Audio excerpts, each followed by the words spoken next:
دیکھو ہمیں اللہ نے پیدا کیا اپنی عبادت کے لیے, اپنی غلامی کے لیے, مجھے راضی کرنا ہے. تو اللہ کو راضی کرنے کے جتنے کام ہیں نا سارے کرنے پڑیں گے. ان کاموں میں دنیا کمانا بھی ہے. دل لگانے پر پابندی ہے, کمانے پر پابندی نہیں ہے. نہیں آ رہی بات سمجھ میں؟ دل لگانے میں اور کام کرنے میں فرق کیا ہے؟ اب سوال پیدا ہوتا ہے جب دل ہی لگے گا تو کمائیں گے کیسے؟ ابے اللہ کے لیے کمائیں گے نا, اور جب اللہ کے لیے کمائیں گے تو کچھ لذتیں بھی حاصل ہوں گی دنیا کی, پھر ان لذتوں میں مزہ بھی آئے گا. دیکھو جب آپ افطاری کے وقت رمضان میں صبح روزہ رکھتے ہو سحری کے وقت, ٹھیک ہے نا, شدید گرمی کا روزہ ہے, بڑا لمبا روزہ ہے, سارا دن بھوکے پیاسے, کیوں اللہ نے پابندی لگائی ہے, نہ پانی پینا ہے نہ کھانا کھانا ہے, برداشت کیا اللہ کے لیے. پھر جب سورج غروب ہونے کا وقت آتا ہے, اب اللہ کہہ رہے میری عبادت اگر کرتے ہو تو کیا کرو, اب نہیں کھاؤ کیا, اپنی خواہشات قربان کرو, یہ بولتا ہے اللہ. اب اللہ کہتا ہے اب جو دیر کرے گا وہ گناہ گار ہوگا, اب کھاؤ, کیا کرو, کھاؤ. اب ہم کس کو خوش کرنے کے لیے کھاتے ہیں؟ ڈبل مزہ آتا ہے کہ نہیں آتا؟ ایک مزہ یہ آتا ہے کہ پکوڑوں کا مزہ آ رہا ہے, سموسوں کا مزہ آ رہا ہے, دوسرا اس سے اللہ خوش بھی ہو رہا ہے, اس سے اللہ کیا ہو رہا ہے, تو دنیا کا مزے کا مزہ اور اللہ کی عبادت کی عبادت. کیسی پیاری دعا ہے جو نبی پڑھا کرتے تھے روزہ افطار کرنے کے بعد, ذهب الظما وابتلت العروق وثبت الاجر انشاءاللہ. پیاس بھی چلی گئی اور رگیں تر ہو گئی. یہ تو دنیا کا مزہ, اور آخرت کا مزہ کیا, اس روزے کا اجر ہمارے اعمال میں اللہ نے لکھ لیا, یہ آخرت میں ملے گا ہمیں, اس کی ایک الگ خوشی ہوتی ہے. تو میرے بھائی آپ کو اسلام ترقی سے منع نہیں کرتا, دنیا سے دل لگانے سے منع کرتا ہے. دل کس سے لگاؤ؟ اللہ سے. لہذا اللہ کے لیے کسی سے لگانا پڑے تو لگاؤ, اللہ اگر منع کر رہا ہے لگانے سے تو یعنی دل تو دنیا سے بھی لگے گا مگر اتنا لگے گا جتنی اللہ اجازت دے رہے ہے اور جس سے اجازت دے رہا ہے. سمجھ میں نہیں آ رہی بات؟ اللہ کہہ رہا ہے بیگم سے بھی محبت کرو, اولاد سے بھی اور ماں باپ سے بھی. زیادہ کس سے کرو؟ ان تینوں میں زیادہ کس سے کرو بھائی؟ ماں باپ سے بھی, بیگم سے بھی اور اولاد سے بھی. تینوں میں زیادہ کس سے کرنی ہے؟ پہلی بات تو اللہ سے ہم پرمیشن لیتے ہیں ان سے محبت کرنی ہے نہیں کرنی, اللہ نے کہا کرنی ہے, میری طرف سے کیا ہے. تو ہم چونکہ اللہ کے غلام ہیں تو اللہ آرڈر دے رہا ہے, تو اللہ تو نے آرڈر دیا تو ہم کریں گے, ٹھیک ہے نا. یہ ہماری محبت کس کے لیے ہو رہی ہے؟ اللہ کے لیے ہو رہی ہے, تو یہ اللہ سے محبت کا حصہ ہے یہ. پھر اللہ کتنی کرنی ہے ان تینوں میں؟ بچوں سے زیادہ کریں, بیگم سے کریں یا ماں باپ سے؟ اللہ کہہ رہے ہیں سب سے اوپر گراف کس کا رہنا چاہیے؟ والدین کا. نہیں آ رہی بات؟ سب سے پہلے کس سے کرنی ہے؟ ابا اماں. نہیں آ رہی بات؟ اے اللہ کتنی کرنی ہے ان سے؟ حالانکہ اس میں دنیاوی مفاد نہیں ہے, کیونکہ ابا بڑھاپے میں بہت بوجھ لگتے ہیں, جوانی میں تو نچوڑ لیا ان کو, اب ریٹائر ہو گئے, اب کھانسنے کے لیے رہ گئے وہ گھر میں, ان کی دوائیاں ہیں, ان کے مسائل ہیں, پھر وہ بڑھاپے میں دماغ چڑچڑا ہوتا ہے, پوچھ رہے ہیں کہاں جا رہا ہے, کہاں سے آ رہا ہے, تو اچھا ہی نہیں لگ رہا ہے یار, یہ کیا ہے یار, میں اپنی لائف کو انجوائے کرنے دو ابا. تو ابا پھر اپنے ابا کے واقعات سنا رہے ہوتے ہیں, بیٹا ہم تو اپنے ابا کے پاؤں بھی دباتے تھے. ابا وہ پرانا زمانہ تھا, ونس اپون اے ٹائم, ابا کو سمجھا رہے ہوتے ہیں. تو اللہ میاں نے کہا کہ جیسے افطاری میں تمہیں سموسے سے دل بہلانے کی اجازت ہے, سموسا اچھا لگ رہا ہے, میری طرف سے کوئی پابندی نہیں ہے, لگے کھاؤ. تو اللہ میاں نے کہا کہ کچھ چیزیں ایسی ہیں جو تمہیں اچھی لگیں تو میں نے کوئی پابندی نہیں لگائی, جتنی لگ رہی ہیں اور زیادہ اچھی لگنا شروع ہو جائیں, بشرطے کہ اللہ سے آگے نہ نکالو ان کو. لیکن جب ان کا آپس میں کمپیئر ہوگا, تقابل ہوگا, تو سب سے زیادہ محبت ابا اور اماں, ان کی ناراض نہیں کرنا, ان کو ان کے پاؤں میں جنت تلاش کرنی ہے. ایک موٹیویشنل اسپیکرس ہیں, وہ بیان میں شارٹ کلپ میں کہہ رہے تھے کہ جو ماں کے قدموں تلے جنت ہے تو یہ ہر ماں کے قدموں میں نہیں ہے. بعض لوگ بات ایسی کرتے ہیں کہ وہ علم صحیح نہیں ہوتا, جس کی وجہ سے معاشرہ غلط سمت میں جانا شروع کر دیتا ہے. میرا مقصد ان کا مذاق اڑانا نہیں ہے, لیکن یہ بات چونکہ اس سے نوجوان غلط گائیڈ ہو رہے ہیں, اس لیے میں نے کہا اس کی وضاحت کروں گا, موقع آ گیا تو وضاحت کرنے کا موقع مل رہا ہے. پھر انہوں نے محترم نے مثال دی کہ جو ابو لہب کی بیوی تھی جس کے بارے میں قرآن میں آتا ہے اس کے گلے میں رسی تھی اور پھندا لگا اور مر گئی, بڑی کافر عورت تھی نا, تو وہ کافر عورت تھی تو وہ بھی تو کسی بچے کی ماں ہوگی, تو کیا اس کے بھی قدموں میں جنت ہے؟ تو یعنی وہ بتا رہے تھے کہ ہر ماں کے قدموں میں جنت نہیں ہوتی بھائی, ماؤں کی بھی دو قسمیں ہوتی ہیں, کچھ اچھی ہوتی ہیں کچھ بری ہوتی ہیں. یہ غلط گائیڈنس ہو رہی ہے. ہر ماں کے قدموں تلے جنت ہے, چاہے وہ کافر بھی ہو. بات یہ کہ وہ ماں کے قدموں میں ماں کے لیے جنت نہیں ہے, کس کے لیے جنت ہے؟ اولاد کے لیے جنت ہے. میں اگر وہاں موجود ہوتا نا ورک شاپ میں تو میں کہتا ایکسکیوز می سر, ایک بات آپ سے کرنی ہے کہ ابو لہب کی بیوی اگرچہ جہنم میں جائے گی لیکن اس کے بچوں کے لیے اس کے قدموں میں اللہ نے جنت رکھی ہے. قرآن کہتا ہے وَإِن جَاهَدَاكَ عَلَىٰ أَن تُشْرِكَ بِي, کہ اگر تمہارے ماں باپ اتنے بڑے کافر ہیں کہ تمہیں زبردستی شرک پر مجبور بھی کریں, ان کی بات نہیں ماننی, لیکن صاحبہما فی الدنیا معروفا, پھر بھی ان کے قدموں میں تم نے جنت تلاش کرنی, دنیا میں اچھا سلوک کرنا ہے, یہی تو مطلب ہے قدموں میں جنت کا. تو آج کل اولادیں ویسے ہی ماں باپ کو نہیں پوچھ رہی ہیں, اس طرح کی تقریریں آئیں گی تو پھر اپنے ابا اماں میں عیب تلاش کریں گے. وہ ہر بچہ جا کے دیکھا یار میری اماں تو یہ بھی کام غلط ہے, میری اماں کا تو یہ بھی حرکت ٹھیک نہیں ہے, تو اس کا مطلب میری اماں خود ہی جنتی نہیں ہے, تو اس کے پاؤں میں کہاں سے جنت آ گئی؟ اور بھائی آپ کو ابا اماں کے فالٹ نکالنے کی اجازت نہیں ہے. اللہ نے ابو لہب کی بیوی کو برا کہا, اللہ ہے, اللہ کو حق ہے کہ کسی کو برا کہے, کسی کو جہنم میں بھیجے. ابو جہل کی بیوی یا ابو لہب کی بیوی کی جو اولاد تھی اس کو شریعت نے یہی پابند کیا کہ تم نے اپنے ماں باپ کے احسانات کا بدلہ دینے کی کوشش کرنا ہے اور تم نے ان کے ساتھ اچھا سلوک کرنا ہے. نہیں آ رہی میرا خیال بات سمجھ میں؟ تو آپ کو تو حکم ہے کہ آپ کے ابا اچھے ہیں برے ہیں, بھائی آپ کو اچھا سلوک کرنا ہے. تو اللہ میاں, میں یہ کہہ رہا تھا کہ بس بات ختم کر رہا ہوں, ترقی میں پیچھے جب رہیں گے جب یہ اللہ کے لیے نہ ہو یا آپ کوشش ہی نہ کرو.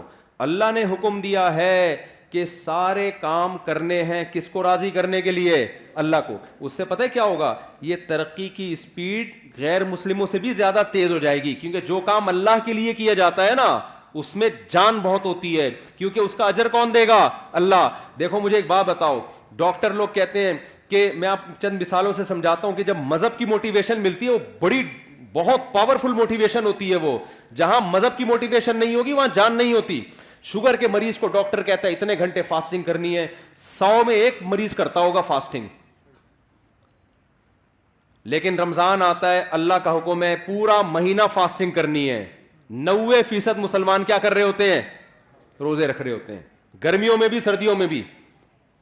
نہیں آ رہی میرا خیال ہے بات سمجھ؟ کیوں بھائی؟ اللہ کس کا آرڈر ہے؟ تو یار جو قوم صبح سے کہ رات تک اللہ کے لیے بھوکی پیاسی رہ سکتی ہے وہ پڑھ نہیں سکتی اللہ کے لیے؟ نہیں آ رہی بات؟ وہ پڑھے گی کیوں نہیں پڑھے گی؟ اس کو بتانے والے لوگ شارٹ ہیں مارکیٹ میں. وہ مذہب کا صرف ایک پہلو سامنے رکھا ہوا ہے اس نے. اور سب سے بڑی بات یہ کہ یہ کام تھا ہماری حکومتوں کا, حکومتیں ذمہ داری پوری نہیں کر رہی ہیں. پڑھائی کا نظام تو دیکھو نا. کوئی بھی مجھے آ کے کہتا ہے نا اسکول میں پڑھتا ہوں, میں کہتا ہوں پڑھتا نہیں ہے, یہ بولو کہ میں اسکول میں نہیں پڑھتا ہوں, جھوٹ نہیں بولا کرو. تو یہ تو سسٹم مذہب کا نہیں ہے. یہ خرابی جو ہم ترقی میں پیچھے, ہمارے حکمرانوں کی پالیسیاں ہیں. ورنہ میں کے پی کے گیا ہوں نا, وہاں دین اور مذہب زیادہ ہے, وہاں ایجوکیشن کے ریشو پورے پاکستان میں سب سے زیادہ ہے. پورے پاکستان میں کے پی کے کی جتنی آبادی ہے نا اس کے لحاظ سے لٹریسی ریشو کے پی کے میں پنجاب اور کراچی کی نسبت زیادہ. کیوں؟ وہاں دین اور مذہب کیا ہے؟ زیادہ ہے. دین اور مذہب زیادہ ہونے کی وجہ سے جو اخلاقی برائیاں ان کا ریشو کیا ہے؟ کم ہے. جب اخلاقی برائیاں کم ہوتی ہیں تو آپ اپنے ہدف کو فوکس کرتے ہو. تو اس لیے اللہ آپ کو ترقی سے منع نہیں کر رہا. المومن القوی خیر من المؤمن الضعیف, حدیث میں آتا ہے طاقتور مومن اللہ کو کمزور مومن سے زیادہ محبوب ہے. تو طاقت میں جسمانی طاقت بھی ہے, طاقت میں ایجوکیشن کی طاقت بھی ہے, طاقت میں دولت کی طاقت بھی ہے, طاقت میں ٹیکنالوجی کی طاقت بھی ہے. لیکن یہ تمام طاقتیں کس کے لیے ہوں گی؟ اللہ کے لیے ہوں گی. جب اللہ کے لیے ہوں گی تو دل اللہ سے لگے گا, ان طاقتوں سے نہیں لگے گا. لہذا کسی کو یہ طاقت مل گئی, ٹھیک ہے, نہیں ملی تو کیا سوچے گا؟ بھائی میرا مقصد تھا اللہ کو راضی کرنا, وہ کیا ہو گیا ہے؟ پورا ہو گیا ہے. پھر گھر بھی بنا لے, پراپرٹی بھی خرید لے, مرے گا تو کوئی بات نہیں یار, ہم نے تو اللہ کو خوش کرنے کے لیے بچوں کے لیے بنائی تھی, مر گئے تو کیا ہو گیا؟ ابے لوگ کہہ رہے ہوتے ہیں نا, بیچارے نے اتنی محنت سے کروڑوں روپے کا گھر بنایا, بیچارے کو رہنا نصیب نہیں ہوا, تو اتنا کیوں طرز کھا رہے ہو؟ رہ بھی لیتا تو کتنے دن رہ لیتا. یوں بولا کرو, بیچارے نے اللہ کو راضی کرنے کے لیے گھر بنایا, رہنا نصیب ہو یا نہ ہو اللہ راضی ہو گیا, کیونکہ اس نے اپنے بچوں کا سوچا تھا. نہیں آ رہی بات سمجھ میں؟ تو کیا بیچارہ کہاں سے ہو گیا؟ جس کے لیے بنایا تو وہ خوش ہے نا. ایک صاحب کی بچے کی جاب لگی ملٹی نیشنل کمپنی میں, پہلا دن تھا اس کا, انا للہ ہو گیا بیچارے کا نا کرنٹ لگنے سے. اب ماں رو رہی ہے, ہائے میرا بچہ آج پہلا دن تھا. میں نے کہا بھائی اگر آخرت کے لیے یہ کام کیا ہے نا تو کامیاب ہو گیا, آخرت کے لیے نہیں کیا تو آج نہیں تو کل بہرحال اس نے مرنا تھا. کتنے دن زندہ رہ لیتا ہے انسان؟ تو مسلمان کیا سوچتا ہے ہر چیز میں. تو ہم تو آپ کو زیادہ, ہم تو کہہ رہے ہیں اپنی صحت بنانا یہ مذہب کا حکم ہے. دیکھو آپ کہتے ہو نا آخری بات, بار بار آخری کر کے سچی مچی کی آخری, مولوی صاحب کر لوں آخری بات. دیکھو ہم کیا کہتے ہیں, علماء کیا کہتے ہیں, میری کیا اوقات, شریعت کیا کہتی ہے؟ شریعت کیا کہتی ہے؟ ویلیو بتاتی ہے صحت کی 2 ٹکے کی نہیں ہے. جو بیمار ہیں وہ بھی کہاں جائیں گے؟ جنت میں. ایوب علیہ السلام کی ساری زندگی صحت میں گزری, بیماری میں گزری؟ بیماری میں گزری. کہاں جائیں گے؟ جنت میں. ان کے تو مقامات ہی بیماری کی وجہ سے ہوئے. غیر مسلم کہے گا نہیں بیمار آدمی کیا ہے؟ ناکام. ہم کہتے ہیں ناکام ہے تو ایوب علیہ السلام تو کامیاب ہی بیماری کی وجہ سے ہوئے ہیں. لیکن کیا اس کا یہ مطلب ہے کہ میں بھی بیمار ہو جاؤں؟ اب کوئی غیر مسلم سنے گا تو کہے گا ان کے ہاں بیماروں کی بڑی ویلیو ہے تو ان کو چاہیے خود سب بیمار ہو جائیں. نا نا نا نا نا نا, یہ بات سمجھیں. یہ بیماری کس کی طرف سے تھی؟ اللہ کی. انہوں نے کوشش کی صحت مند ہونے کی. حکم یہ ہے کہ صحت بنانے کی کوشش کرو, مگر صحت سے دل مت لگاؤ. بنانے کی کوشش کے باوجود نہ بنے تو ٹینشن مت لو, اللہ تمہیں بیمار رکھ کے ہی خوش ہوگا, راضی ہوگا. کیوں؟ بیماری میں صبر کرو گے, اللہ چاہتا ہے تمہارے درجات صبر کے ذریعے بلند ہوں. کرنے سارے کامیابی کے راستے کو اختیار کرنا ہے, لیکن راضی اس پہ رہنا ہے جو کون چاہے گا؟ اللہ. پیسہ کمانے کی کوشش کریں, نہیں آتا ٹینشن نہیں لینی ہے, ریڈی لگائیں ٹماٹر کی, بولے اللہ میرے ٹماٹر پہ کیا ہے؟ خوش ہے, میں اسی میں خوش ہوں. ہمارا مسئلہ سارا یہ ہے کہ ہم زمین پہ باپ بن گئے ہیں. آپ کہتے ہیں میری ارننگ اتنی ہونی چاہیے, میرا بحریہ ٹاؤن میں پلاٹ کیوں نہیں ہے؟ ہونا چاہیے. میں کرائے کے گھر پہ کیوں رہ رہا ہوں؟ میرا ذاتی گھر ہونا چاہیے. اللہ کہتے ہیں نہیں چاہیے. ایوب علیہ السلام چاہتے تھے کہ میری صحت اچھی ہو جائے. انہوں نے کہا اللہ مجھے صحت دے دے. اللہ نے کہا ابھی نہیں ملے گی. انہوں نے کہا ٹھیک ہے اسی میں راضی ہوں میں. صحیح ہے نا, جب اللہ اسی میں خوش ہے تو ٹھیک ہے, میں کیا کروں, اسی میں راضی ہوں میں. اللہ نے آپ کا سارا اہل و عیال آپ سے چھین لیا, موت دے دی سب کو. ان کو چاہیے تھے اہل و عیال بچے, اللہ نے کہا نہیں دوں گا. انہوں نے کہا ٹھیک ہے میں اسی پہ خوش ہوں. پھر جب دیکھا اللہ نے ہر طرح سے ایوب علیہ السلام کو آزمایا, آخر میں دیکھا کہ ان کی زبان سے ساری زندگی ناشکری کا ایک جملہ نہیں نکلا. تو بعضوں کو اللہ دنیا میں نعمتیں لوٹا دیتا ہے, بعضوں کو آخرت میں. ایوب علیہ السلام کا چونکہ واقعہ قرآن میں بیان کرنا تھا, اللہ نے دنیا میں, اللہ نے ان کو صحت بھی دی. انہوں نے کہا اللہ تو نے مجھے صحت دی ہے, مجھے میری آل اولاد بھی واپس چاہیے. اللہ نے سب کو زندگی دی, آپ کا پورا خاندان آباد کر دیا. اور اس بیماری کی حالت میں ٹڈیاں گری سونے کی ایوب علیہ السلام کے اوپر. بخاری کی حدیث ہے, جب ایوب علیہ السلام کو صحت ملی نا تو ٹڈیاں سونے کی, حالانکہ دولت ویسے ہی مل چکی تھی ایوب علیہ السلام کو, تو وہ ٹڈیاں جمع کر رہے ہیں سونے کی. تو اللہ نے کہا کہ اے ایوب کیا میں نے تجھے مستغنی نہیں, اتنا پیسہ دے دیا تجھے, اب تو یہ سونے کی کیوں جمع کر رہا ہے؟ تو ایوب علیہ السلام نے کیا کہا, اے اللہ میں تیری رحمت سے مستغنی نہیں ہوں. بات آ رہی ہے سمجھ میں, کہ جب تو دے رہا ہے تو پھر میں لوں گا, پھر میں نہیں کہوں گا کہ مجھے نہیں چاہیے. جب تو نہیں دے رہا تھا تو میں اسی میں انجوائے کر رہا تھا, خوش تھا میں اس میں, صبر کر رہا تھا. انجوائے کا مطلب صبر کر رہا تھا میں, راضی تھا. جب تو دے رہا ہے تو پھر تو لیں گے نا. لوگ پتہ ہے مولویوں سے یہ تصور رکھتے ہیں کہ غریب بھی یہ رہے, پیسہ آئے تو بھی ٹکرے ماریں گے, نہیں چاہیے وہ, سارے پکوڑے سموسے ہم ہی کھائیں, یہ مولوی لوگ رکشے میں ہی جائیں, W11 میں ہی لٹک کے جائیں. تو بھائی اگر کسی مولانا کے پاس پیسہ ہے یا گاڑی ہے, وہ تو ضروری نہیں جس کے پاس گاڑی ہو پیسہ بھی ہو, یہ جس کی 4 بیویاں ہو پیسہ بھی ہو, یہ ضروری نہیں ہے. ہمارے نبی کی 9 بیویاں تھیں, پیسہ نہیں تھا. علماء کو تو ویسے ہی لوگ گاڑی میں بٹھا کے لے جا رہے ہوتے ہیں. اور اگر آ بھی گیا ہے پیسہ تو بھائی جب آ رہا ہے تو پھر تھوڑی ہے کہ لات مارو اس کو, پھر تو آنے دو, اللہ کی نعمت ہے. اگر آپ افطاری کے لیے بیٹھے ہو اور سموسے پکوڑے آ جائیں, آپ کہیں نہیں میں نہیں کھاؤں گا, تو اللہ خوش ہوگا؟ اللہ کہے گا جب تک میں نہیں کھانے سے خوش تھا تو اس وقت تو نہیں کھانا تھا, اب میں نہیں کھانے سے کوئی خوش نہیں ہوں. غروب آفتاب ہو گیا, اب تم یہ ٹینشن لے کے تمہیں کوئی ثواب نہیں ملے گا. تبھی تو ہمارے نبی جلدی کھایا کرتے تھے. اور عید الفطر والے دن ہمارے نبی عید الفطر کی نماز سے پہلے کھایا کرتے تھے, یہ بتانے کے لیے کہ آج ہمارا روزہ نہیں ہے, آج ہم کھائیں گے صبح, کیونکہ اللہ نے پابندی ہٹا لی ہے تو ہم کھائیں گے اب. تو اس لیے میرے بھائی جب آ رہا ہے تو پھر آنے دو, دل پھر بھی نہ لگاؤ, نہ اس وقت لگاؤ نہ اس وقت, جب آ رہا ہے تو پھر اللہ کی نعمت سمجھ کے. تو ایوب علیہ السلام کو اللہ نے ان کا اہل و عیال بھی دے دیا, اللہ نے ان کو دولت بھی دے دی, اور یہی ان کی آزمائش تھی جس پر اللہ نے ان کا ذکر قرآن میں نعم العبد, کیا خوب بندہ تھا ہمارا. تو اس لیے میرے بھائی صحت کی بھی کوشش کرو. ایک بیماری اللہ کی طرف سے ہوتی ہے, ایک کس کی طرف سے ہوتی ہے؟ آپ کی حرکتوں کی طرف وجہ سے. جو حرکتوں کی طرف وجہ سے آپ کو ترقی نہیں مل رہی نا, اس پہ اللہ راضی نہیں. نہ ہمارے یہاں سائنٹسٹ پیدا ہو رہے ہیں, نہ ہمارے یہاں اچھے ڈاکٹر پیدا ہو رہے ہیں, نہ ہمارے یہاں اچھے انجینئر پیدا ہو رہے ہیں, اور ہم کہیں مسلمان چونکہ ایکچولی آخرت سے دل لگا بیٹھا ہے نا, ایکچولی اس وجہ سے ہم ترقی نہیں. تو بھائی تم پوستی ہونے کی وجہ سے ترقی نہیں کر رہے ہو, کرپٹ ہونے کی وجہ سے, سست ہونے کی وجہ سے ترقی نہیں کر رہے ہو. اس ترقی کو یہ نہیں کہیں گے کہ دنیا سے دل نہیں لگایا ہوا, یہ دنیا سے دل لگانے کی وجہ سے نہیں ہو رہی, کیونکہ صبح اٹھتا ہے اپنی مرضی سے, دل لگایا ہوا ہے کہ سارے مزے میں ابھی اڑا لوں, گٹکے میں ٹائم گزار رہا ہے, سٹے لگا رہا ہے, گٹروں کے ڈھکنوں پہ رات بھر بیٹھا ہوا ہے, تو صبح یونیورسٹی کہاں جائے گا؟ آئی بات سمجھ میں؟ تو اب ہم نے ترقی غیر مسلموں سے زیادہ کرنی ہے, کیونکہ ہمارے پیچھے مذہب کی موٹیویشن ہے. سلمہ ابن اکوا رضی اللہ عنہ گھوڑے سے تیز دوڑتے تھے. کیوں دوڑتے تھے؟ پیغمبر کی یہ حدیث سنی ہوئی تھی کہ طاقتور مومن اللہ کو زیادہ محبوب ہے کمزور مومن سے. آج جتنا نیک ہوگا نا, اسپیڈ اتنی ہی سلو ہوتی چلی جائے گی اس کی. جب حضرت جی بنے گا پھر تو اٹھائے نہیں, پولیس آئے گی اٹھانے کے لیے, کیونکہ بہت نیک ہیں یہ. وہ تو چلو اللہ کی طرف سے. جوان کیونکہ نیک بہت ہے, پولیس آ رہی ہے, حضرت اٹھے یار خدا کا واسطہ, اٹھا ہی نہیں جا رہا, نیک بہت ہیں, اتنے نیک ہیں کہ چلا ہی نہیں جاتا حضرت سے.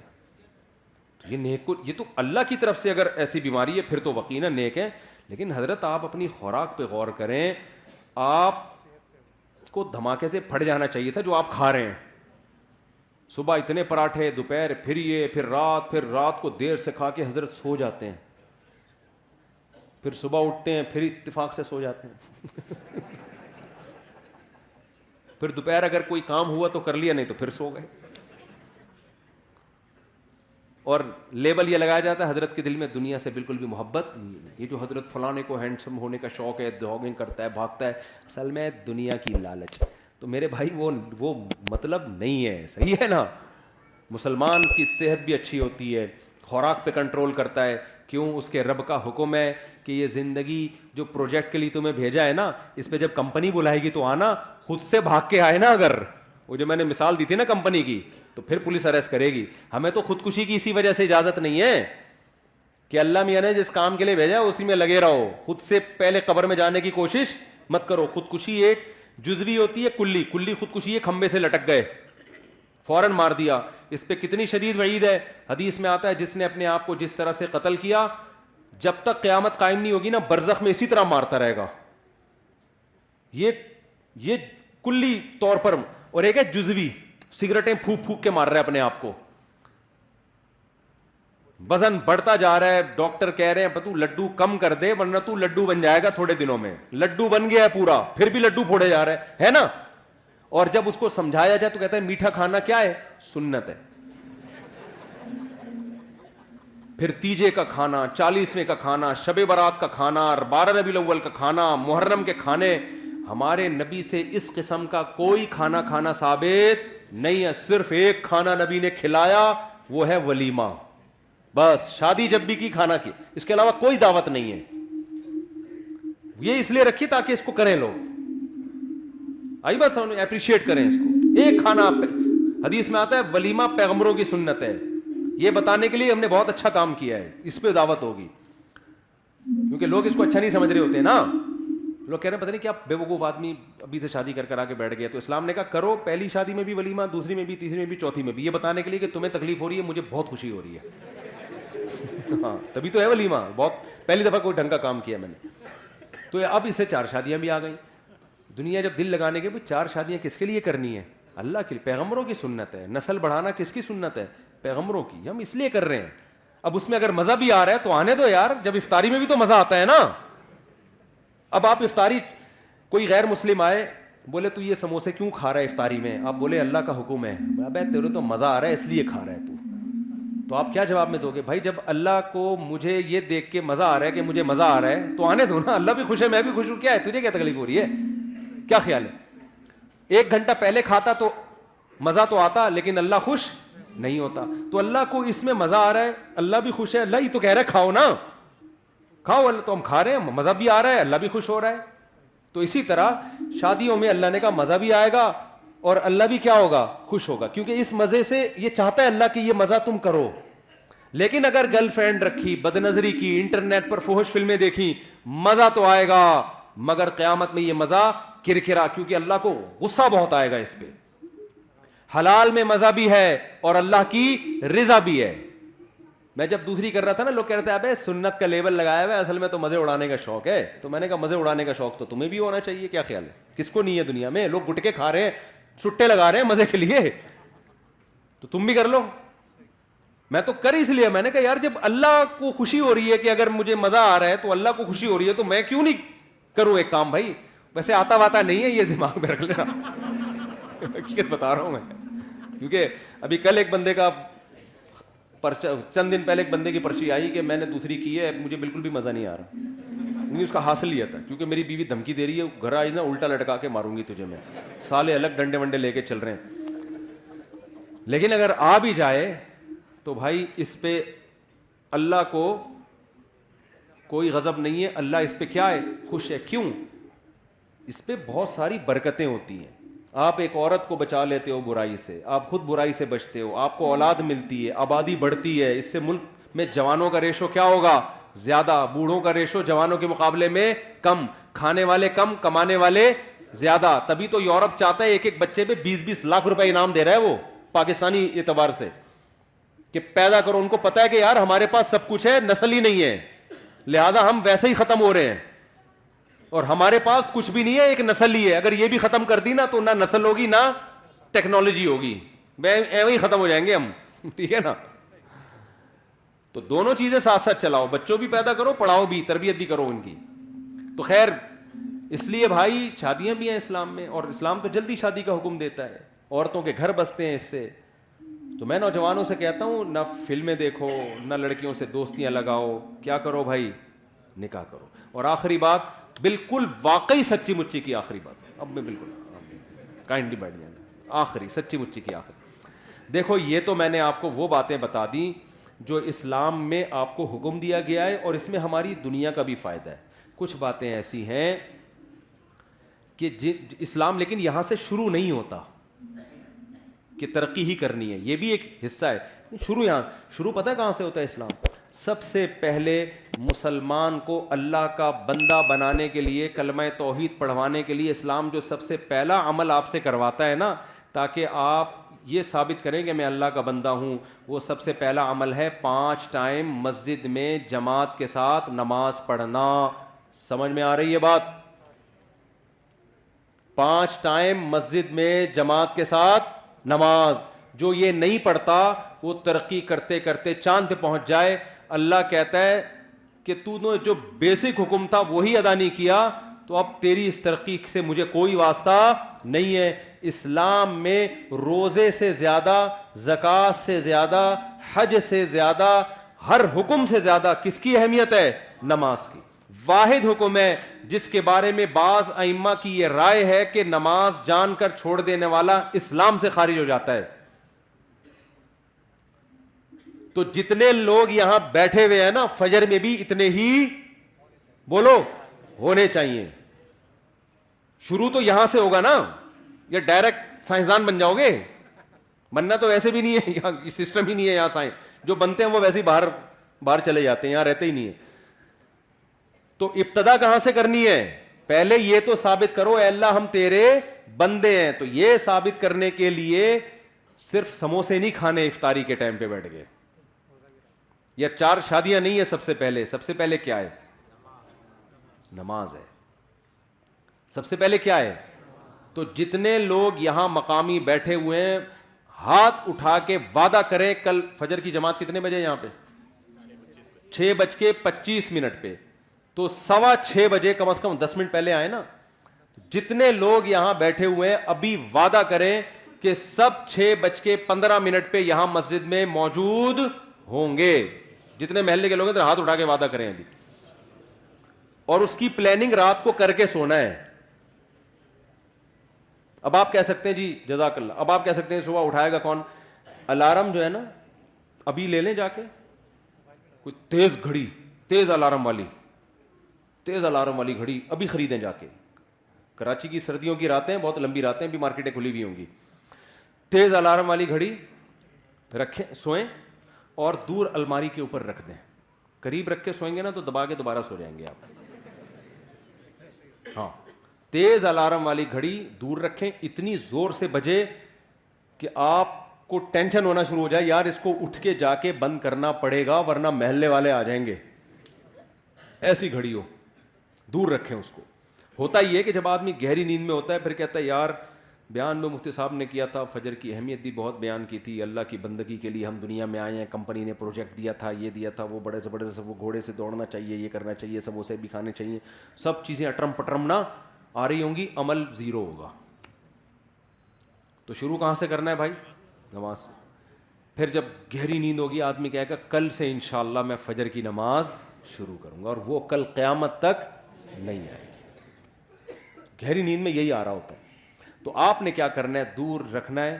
اس سے جب آپ اٹھ کے جائیں گے نا اس کو بند کرنے کے لیے تو آدھی نیند آپ کی غائب ہو چکی ہوگی. اس کے بعد آپ نے کیا کرنا ہے؟ شیطان کہے گا ابے مسجد کیا تو پورا ہی ایک دن سے ہی مولوی بن جائے گا کیا, تو اتنا نیک بن جائے گا؟ ابھی آہستہ آہستہ یار, ابھی تو ہم عشاء سے شروع کریں گے. تو آپ نے شیطان کو کیا کہنا ہے؟ یہ میں بالکل صحیح نسخہ بتا رہا ہوں. آپ کو نے شیطان کو کہنا ہے میں صرف واش روم سے فارغ ہو کے آ رہا ہوں, نماز پڑھنے مسجد میں نہیں جاؤں گا. جب واش روم سے فارغ ہو جائیں گے آپ, تھوڑی نیند اور زیادہ غائب ہو جائے گی. پھر شیطان کہے گا اب سو جا. آپ کہیں گے ٹھہرو, رکو ذرا ٹھہرو, رکو ذرا. پھر آپ نے کیا کرنا ہے؟ آپ نے شیطان سے کہنا ہے صرف میں وضو کر لوں پھر میں سو جاؤں گا. یہ حدیث کا مفہوم پیش کر رہا ہوں میں. شیطان 3 گرہیں لگاتا ہے. جب انسان اٹھتا ہے ایک گرہ کھلتی ہے. تو حدیث میں آتا ہے جیسے جیسے یہ عمل کرتا چلا جائے گا نا گرہ, یہاں تک کہ جب وضو کر لے گا نا تو آپ نے فرمایا 3 گرہیں, اب شیطان کا زور نہیں چلے گا. اب آدمی کہے گا یار اتنی قربانی دے کے وضو کر لیا ہے, اب جاؤ فجر کی نماز. اور خدا کی قسم فجر پڑھیں گے مزہ نہ آئے پیسے واپس. جتنا لطف اللہ نے فجر کی جماعت میں رکھا ہے نا اتنا کسی نماز میں نہیں رکھا. آپ کہیں گے آج تو ہٹو بچوں ہو گیا یار, سموسے میں وہ مزہ نہیں آیا جو فجر پڑھنے میں آیا. اتنا کتنے اچھے کام سے ابتدا ہوتی ہے یار دن کی. غیر مسلم اس نعمت سے محروم ہے. وہ صبح اٹھتے ہی ایسی آفس چلے جاتے ہیں, بس اپنی پینٹ پہنی اور چلے گئے آفس. ہمارا اللہ نے کتنا پیارا نظام رکھا. وضو کا اپنا مزہ ہے, ایسے وضو کرتا ہے, دانت صاف کرتا ہے, چہرہ دھوتا ہے, مسح کرتا ہے, پاؤں دھوتا ہے, اس کے بعد مسجد میں آتا ہے. کیسا سکون کا ماحول. صبح صبح لڑ بھی نہیں رہے ہوتے لوگ, باتیں بھی نہیں کر رہے ہوتے, سب تمیز سے بیٹھے ہوتے, نیند ہوئی ہوتی ہے نا سب کی, ایسے نہ کوئی غیبت ہو رہی ہوتی ہے, سب آرام سے. امام کو پیچھے مڑ مڑ کے بھی نہیں دیکھ رہے ہوتے کب آ رہا ہے کہ نہیں آ رہا. ظہر میں آدھا منٹ امام لیٹ ہو جائے نا سب مڑ مڑ کے, ٹینشن ہوتی ہے. فجر میں نے دیکھا تھوڑا لیٹ بھی ہو جاؤ نا, لوگ آرام سے بیٹھے ہوتے, سکون میں ہوتے ہیں نا, نیند پوری ہو گئی, ڈپریشن نہیں ہوتی. ظہر میں دیکھیں گے پتہ نہیں ادھر رہ گیا کیا ہو گیا, پھر ادھر سے باتیں ابھی کہاں رہ گئے امام, تو ٹینشن ہوتی ہے. تو آ کے بیٹھیں گے, پھر امام کے پیچھے اللہ کے سامنے ہاتھ باندھ کے کھڑے ہوں گے, رکوع کریں گے, سجدہ کریں گے, سبحان ربی الاعلیٰ سبحان ربی الاعلیٰ, تلاوت سنیں گے, سلام پھیریں گے, ہٹو بچوں ہو جائے گا. پھر پوستیوں کی طرح جا کے دوبارہ سو جائیں گے.